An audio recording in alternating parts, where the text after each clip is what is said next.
On December the 8th, 2020, something very special took place. In a far corner of the internet, two of my favorite people sat down to have a talk. Comedy legend Jerry Seinfeld joined Tim Ferris on the Tim Ferris Show Podcast.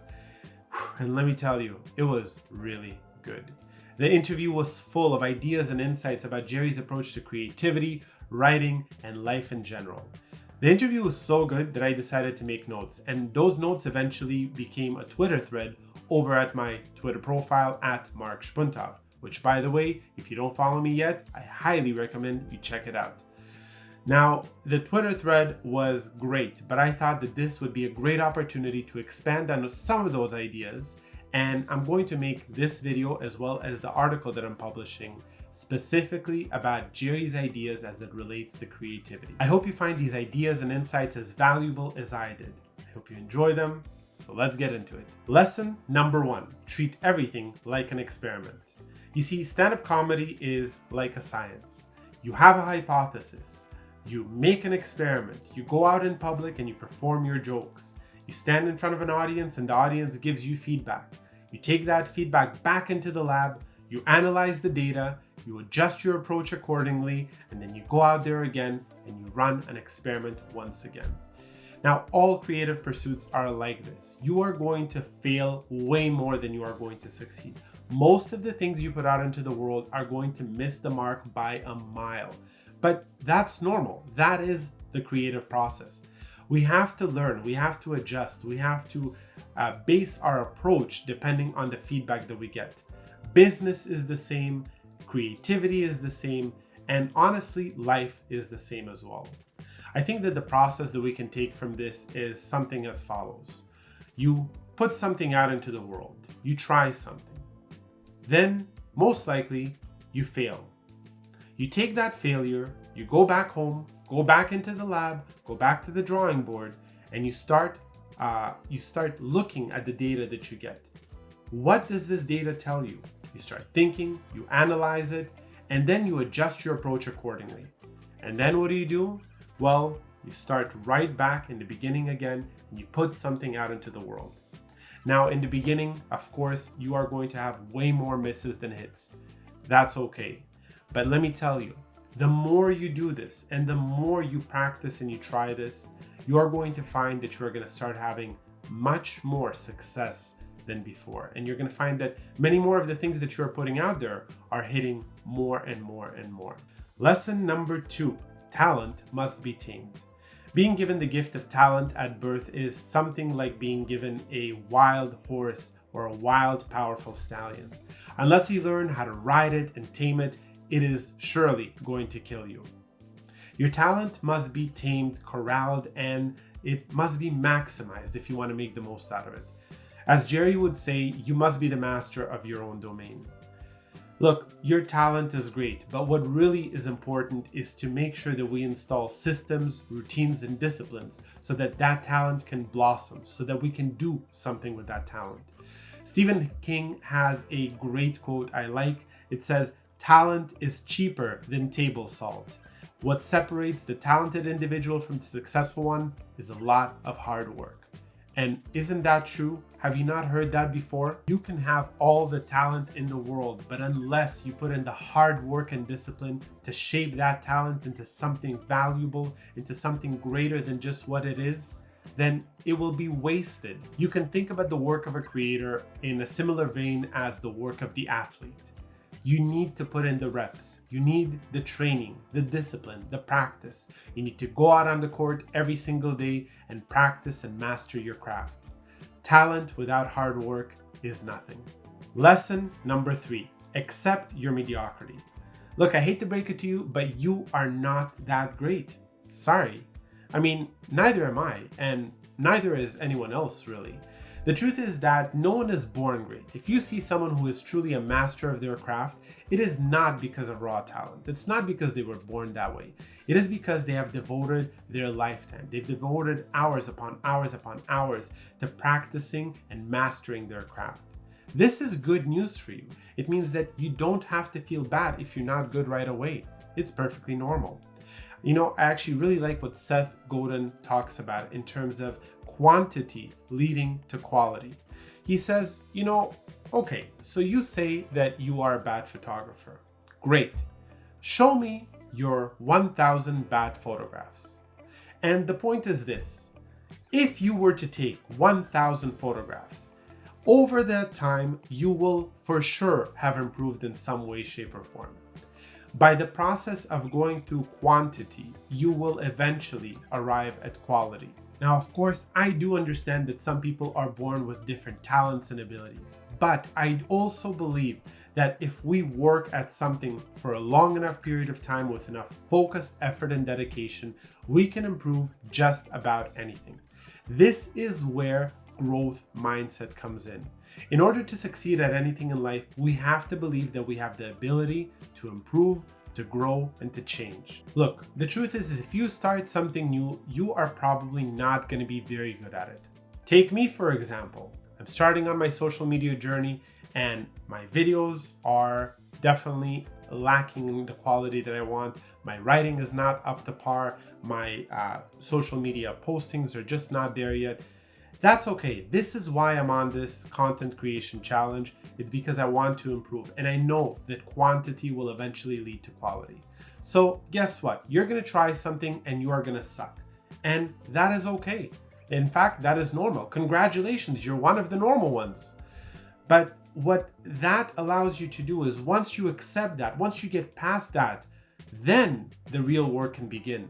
Then you can start harnessing whatever you can and practicing and disciplining yourself and learning about whatever it is that you're doing. That's where the change comes in. That's where improvement comes in. That's where you grow. So what should you do? Start now. Start wherever you are, and know that over time, if you commit to it and if you consistently show up, you will get better. Lesson number 4, the 2 phases of creativity. This was a very interesting one, and I've heard this before about writing, but it really makes you appreciate that the same principles apply across the spectrum for all creative work. So whenever you're doing creative work, there are 2 phases you have to consider, and you have to be in one of these 2 phases at a time, and you want to try not to mix them. The 2 phases are as follows. The first phase is the creative free play phase or stage. This is where you are coming up with ideas, where you're really tackling the creative aspect of your work. You're trying to flex your creativity muscle. And at this stage, the most important thing that you can do is to be incredibly encouraging, supportive, and loving of yourself. You need to be kind to yourself. You need to remember how hard it is to create. At this point, any judgment will completely shrivel and close off your creative spout. You need to make sure that you allow the creativity to flow out. But then comes the second phase, and the second phase is the editing and polishing phase. Now, during this phase, you can be absolutely ruthless. You can be brutal with your editing, with your polishing, and in fact, you should be brutal with all of these. You want to cut words. You want to make sure that you eliminate anything that is less than ideal, anything less than is amazing, because this is where you shape the raw material that you come up with in the first phase. And this is where you shape it and sculpt it so that you can present something beautiful to the world. It is so important to separate these 2 phases into 2 separate, distinct parts. Every writer knows that a common writing mistake is to edit while you write. This is a killer for creativity. As you're writing, if you start to engage that critical and judgmental part of your mind, you are going to be in trouble, because that part, the judge, completely kills off any creativity you might have.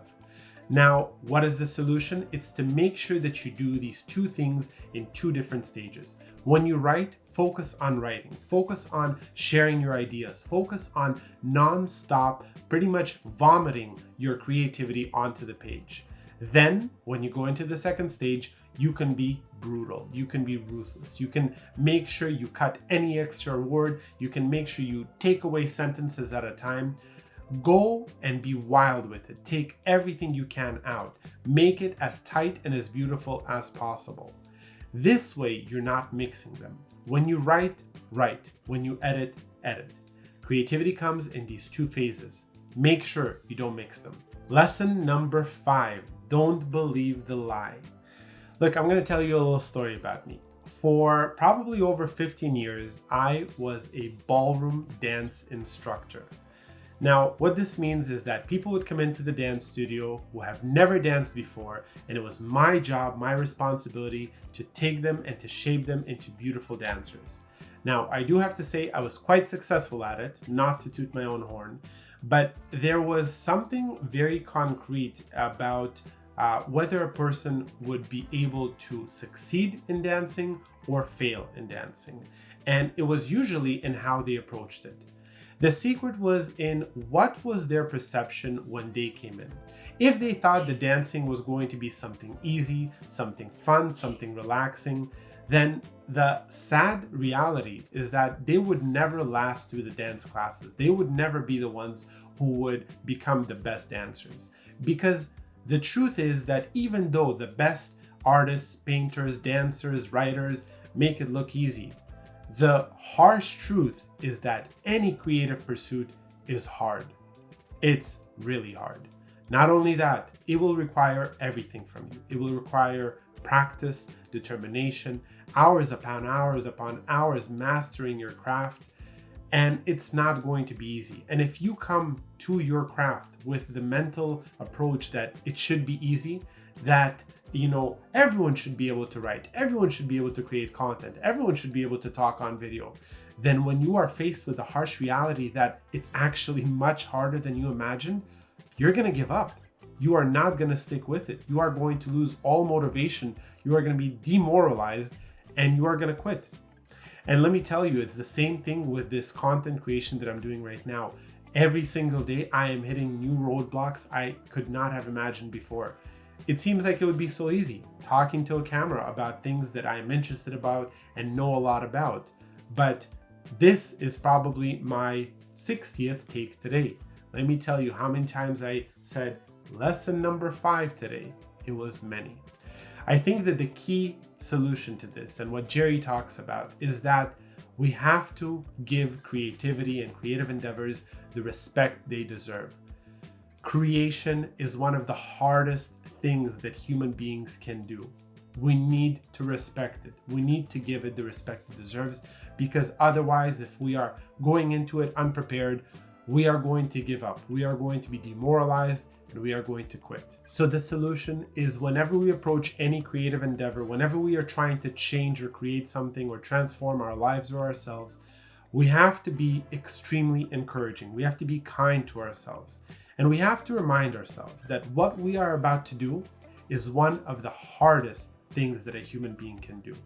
And that deserves our respect, our admiration, and our love. And that concludes the 5 top lessons from Jerry Seinfeld's and Tim Ferris's podcast. I hope you enjoyed this video. I hope you made it this far, and I hope you gained as much value from these insights as I have. If you would like to learn more about this, please make sure you check out Tim's full episode with Jerry in the links below. I'm going to leave it in the description, as well as my Twitter thread. The actual podcast is about 90 minutes. If you don't have that kind of time, I have condensed the whole podcast. I've listened to all of it, and I've made notes on everything that resonated with me. I have about 41 short tweets on my Twitter account. So make sure, I'm going to leave a link to that below as well in the description. And you can read the Twitter thread and get the insights in a shorter period of time. Now, speaking of Twitter, I don't know if you know this, but I'm on a content creation challenge. For the next 12 weeks, I'm going to be producing 5 pieces of content every single day. Not every single day, 6 days a week. And I'm going to be posting them on different channels. I'm going to be posting them on YouTube. I'm going to be posting them on my blog, markspuntov.com. I'm going to be also posting on Medium. But what some people don't realize is that I am trying to be very active on all the social media platforms. That means that if you are not following me yet on Instagram or Twitter, you should go and check it out right now. On Instagram, I show all of the behind the scenes of all of this crazy journey that I'm on right now. And Twitter has the best short insights and ideas that I can share with the world. So if you are not following me there, make sure you check them out. They are both at Mark Spuntov. And make sure before you leave, first of all, subscribe to this channel, because I am going to be creating 6 pieces of content per week. And if you haven't yet, give this a big old like, a big thumbs up. And I hope you enjoyed this. Leave me a comment below if you're interested in any more topics, or if you gained value from this, or if you have any feedback. I'd love to hear it. I'd love to hear from you. I hope you are well. I hope you stay safe. The year is coming to a close. I am excited for the new year and for the journey that we are all going to be on. Until the next time, until the next video, stay well, be safe, and I wish you all the best. See you next time.